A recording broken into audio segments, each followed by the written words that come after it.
Oh my God, 40 chapters है CP1 में। कैसे इसको टैकल किया जाए? सिंपल है, डिवाइड करो। जो भी 40 चैप्टर्स है ना, उन पूरे के पूरे 40 चैप्टर्स को डिफरेंट डिफरेंट सेक्शंस में डिवाइड करो। जब अपने उस पूरे के पूरे 38-40 चैप्टर्स जो भी है, उनको जब अपने डिवाइड कर लेते हैं ना डिफरेंट डिफरेंट सेक्शंस में, तो अपने लिए अलग से उन सेक्शंस को टैकल करना इजियर लगता है। एज वेल एज उन सेक्शंस में भी जो है चीजों को प्रायोरिटाइज करो कि ये सेक्शन ज्यादा इंपॉर्टेंट है, इसको पहले पिक करते हैं, फिर उसके बाद नेक्स्ट सेक्शन पे जाते हैं। तो जैसे देखोगे कि पहले एक सेक्शन होता है बेसिक्स, फिर एक सेक्शन बनाओ इन्वेस्टमेंट मार्केट। अपने इस पे डिस्कस करते हैं आगे कि एग्जैक्टली ये कैसे कैसे अपने इन सेक्शंस को ब्रेक कर सकते हैं। तो सबसे पहले हो गया मेरा बेसिक, उसके बाद फिर हो गया investment market, portfolio management, pricing, risk, capital and surplus.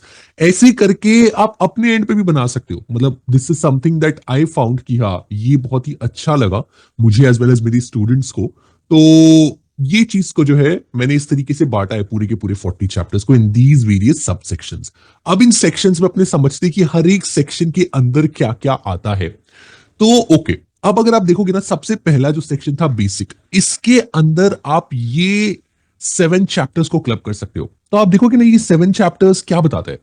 तो जब CP1 पढ़ रहे हो ना, सबसे पहले तो चैप्टर का सिर्फ और सिर्फ नेम पढ़ो एक दिन अच्छे से कि चैप्टर का नेम क्या है, तो ये चैप्टर में क्या बता सकता है अपने को। ऐसे करके सोचो। तो अगर आप देखोगे ना कि लाइफ इंश्योरेंस प्रोडक्ट्स के बारे में क्या क्या टाइप के प्रोडक्ट्स होते हैं, उनके बारे में further detail, general insurance product क्या क्या होते हैं उनके बारे में detail, who are the providers, फिर बेनिफिट स्कीम्स बोल के एक नया चीज इंट्रोड्यूस होता है CP1 में, जो अभी तक पास्ट पेपर्स में कभी नहीं आया हुआ रहता है। तो उसके बारे में एक नया चीज अपने सीखने को मिलता है। Financial products and customer needs, की कस्टमर का नीड्स क्या है exactly, what are the needs of the customer. Financial products क्या क्या होते हैं, बैंकिंग प्रोडक्ट हुए, इंश्योरेंस प्रोडक्ट हुए, क्या हुए। अच्छा, कुछ रेगुलेशन भी एग्जिस्ट करता है तो क्या है। अच्छा, इंश्योरेंस कंपनीज के लिए एक्सटर्नल एनवायरनमेंट भी बहुत इंपैक्ट करता है। अच्छा, चाहे वो कोई भी कंपनी हो, सिर्फ इंश्योरेंस कंपनी नहीं, एक्सटर्नल एनवायरनमेंट सारी कंपनीज को इंपैक्ट करेगा। एक्चुअरियल एडवाइस कैसा है। तो इस तरीके से अगर आप सोचोगे ना, तो ये सब if you think once you can understand कि हाँ, ये सब चीज जो है मेरा एकदम बेसिक्स होता है। तो बेसिक में आप ये 7 चैप्टर्स को रखो। फिर आता है इन्वेस्टमेंट मार्केट, जो अपने को मार्केट के बारे में बताता है कि चलो बॉन्ड एंड मनी मार्केट होता है, इक्विटी एंड प्रॉपर्टी मार्केट होता है, कुछ और इन चारों के अलावा भी कुछ और इन्वेस्टमेंट क्लासेस भी अवेलेबल रहते हैं। उसके बाद फिर किस तरीके से ये सारे डिफरेंट डिफरेंट मार्केट्स एक दूसरे से इंटरैक्ट करते हैं, what is the behaviour of these markets. उसके बाद फिर आता है पोर्टफोलियो मैनेजमेंट, कि चलो मैंने अपने एसेट्स को इन्वेस्ट तो कर दिया, मुझे जो प्रीमियम्स मिला मैंने उसे इन्वेस्ट तो कर दिया, लेकिन अब मैं मेरे इन्वेस्टमेंट्स का वैल्यू कैसे निकालूंगा। मैं कैसे देखूंगा कि मेरे रिटर्न्स में रिस्क एंड रिटर्न का कैसा रिलेशनशिप है। मेरे पास तो बहुत सारा ऑप्शंस रहेगा इन्वेस्ट करने के लिए, तो कौन सा स्ट्रैटेजी मुझे चूज करना चाहिए फॉर इन्वेस्टमेंट। मैं अपने एसेट्स एंड लाइबिलिटीज को कैसे मैच करूं, मिसमैच करूं, क्या करूं।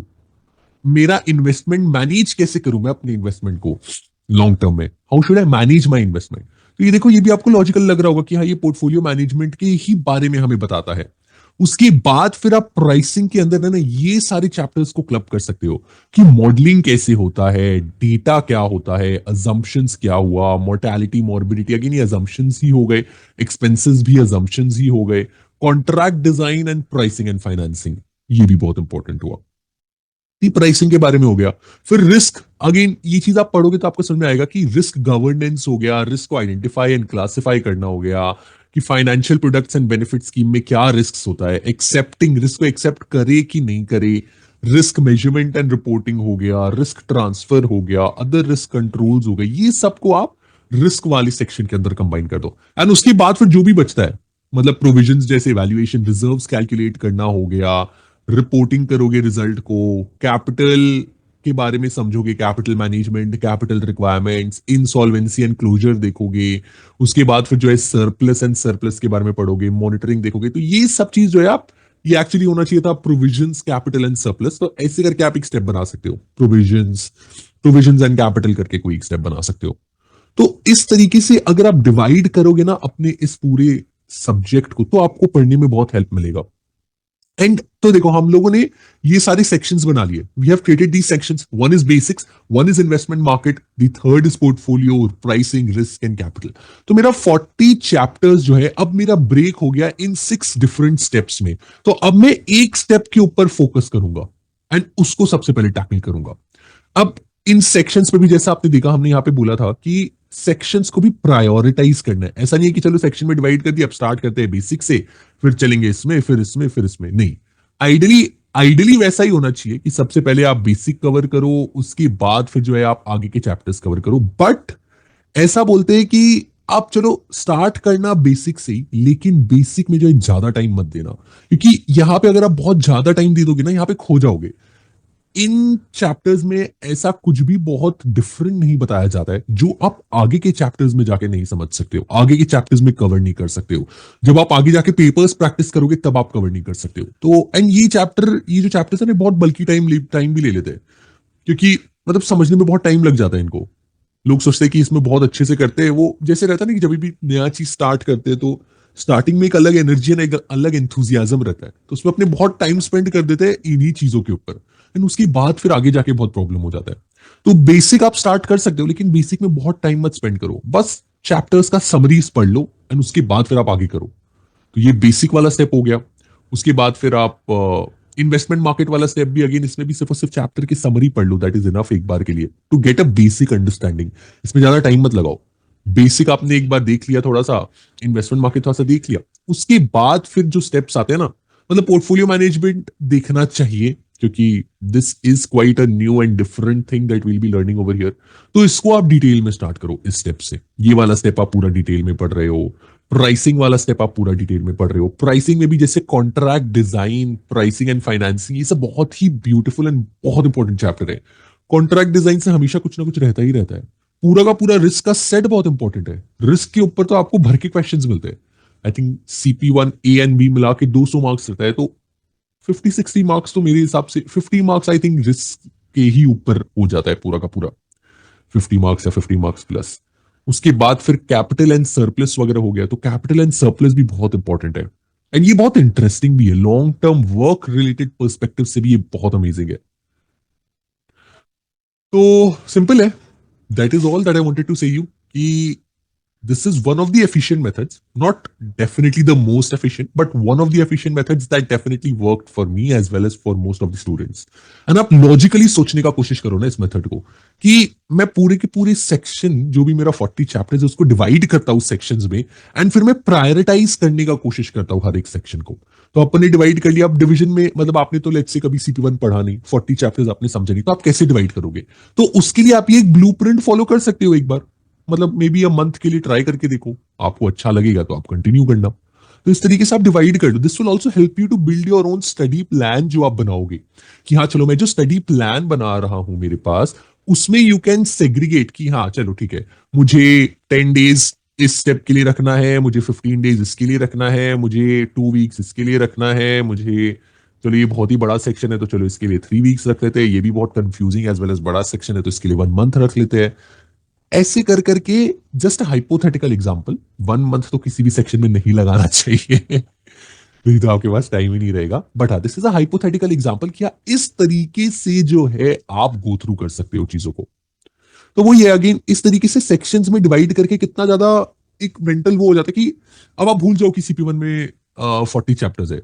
अपने जब पोर्टफोलियो मैनेजमेंट पढ़ रहे हो तो आप बस सोचो कि CP1 में चलो मुझे सिर्फ और सिर्फ ये 5 चैप्टर कंप्लीट करना है, ये 5 ही चैप्टर पे फोकस करना है, बाकी चैप्टर्स अभी मुझे कुछ भी ध्यान नहीं देना, सिर्फ ये 5 चैप्टर्स पे फोकस करते हैं. एंड वो ये ऐसे ही है कि सेक्शंस को प्रायोरिटाइज करना याद रखना, कि रिस्क वगैरह ऐसा चीज है ना, that is not dependent on what you have read in the previous topics probably. मतलब अब ठीक है, हो सकता है बहुत को सारी चीजें ऑब्वियसली डिपेंडेंट तो होंगी, but you can even read this as an independent stand alone thing. मतलब ऊपर में ऐसा कुछ भी ऐसा डिस्कस नहीं किया हुआ जो यहाँ पे फिर से वो लोग एक्सप्लेन नहीं करते, या लेट्स से वो यहाँ पे रेफरेंस नहीं देते. रेफरेंस दे देंगे तो पीछे जाके समझ लेना फिर से. तो रिस्क वाला करो, रिस्क पे ज्यादा टाइम रखो इस सेक्शन के लिए. प्राइसिंग के लिए अच्छा खासा टाइम रखो. पोर्टफोलियो मैनेजमेंट अच्छे से समझो. इन्वेस्टमेंट स्ट्रैटेजी के ऊपर ले दे के बहुत बार क्वेश्चंस आते ही रहता है, तो इन्वेस्टमेंट स्ट्रैटेजी अच्छे से ध्यान रखो. इन्वेस्टमेंट मार्केट्स वगैरह ये मतलब इसमें से कुछ ऐसे क्वेश्चन नहीं आता है, इसमें बस एक ही रहता है, सिस्टम टी करके कोई एक एक्रोनिम रहता है, वो आप पढ़ोगे तो आपको समझ में आएगा एग्जैक्टली कि ये है क्या। सो जब आप ये इन्वेस्टमेंट मार्केट्स वाला चीज पढ़ोगे तब आपको और क्लियर होगा। तो वही, इसमें बहुत ज्यादा टाइम मत स्पेंड करना, मेरा बोलने का मतलब है सेक्शन 1 एंड सेक्शन 2 में स्पेशली। बस चैप्टर का समरी पढ़ो एंड एक बार के लिए स्किप कर दो, इसको बाद के लिए रखना कि आप जब बाकी के सारे चारों स्टेप्स कंप्लीट कर लोगे ना अच्छे से मन भर के, तब आप इन दोनों स्टेप पे आना, इनको आप मन भर के जितना टाइम आपको देना आप उतना टाइम देना इन दोनों स्टेप्स पे। लेकिन स्टार्टिंग में जो है, बाकी के ये 4 स्टेप्स को कंप्लीट करो, उसके बाद फिर इन दोनों स्टेप्स पे आना। ओके, तो यही है, इसी तरीके से डिवाइड करके ट्राई करो पढ़ने का। I think that will be very helpful. This is a very efficient way to tackle the 40 chapters, the length of CP1। So divide and study and prioritize the sections. Okay. If you want, you can even check out my CP1 mentorship program that I have. Okay. Thank you so much. Bye bye. Best of luck for your exam, for your preparation.